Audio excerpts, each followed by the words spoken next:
అధికారులతో పార్టీ కార్యకర్తలతో చేస్తలేము. మహిళా సంఘాల క్యాంటో మహిళా సంఘాలకు సంబంధించినటువంటి వాళ్లే ఇంటికెళ్లి 18 సంవత్సరాలు పైబడి ఉన్నటువంటి ప్రతి ఒక్కరికి ఈ చీర ఇంటికి చేరుతుంది.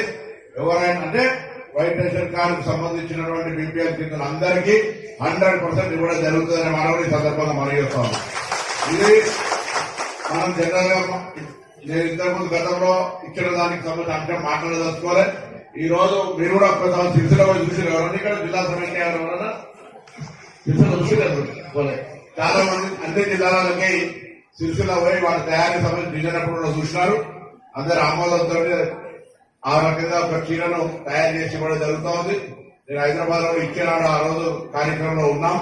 తప్పకుండా నేను మీ అందరికీ ఒక యూనిటీగా అంటే ఇప్పుడు ఒక పాట పాడినట్లయితే ఐక్యతకు సంబంధించి ఒక స్ఫూర్తిదాయకమైన పాట.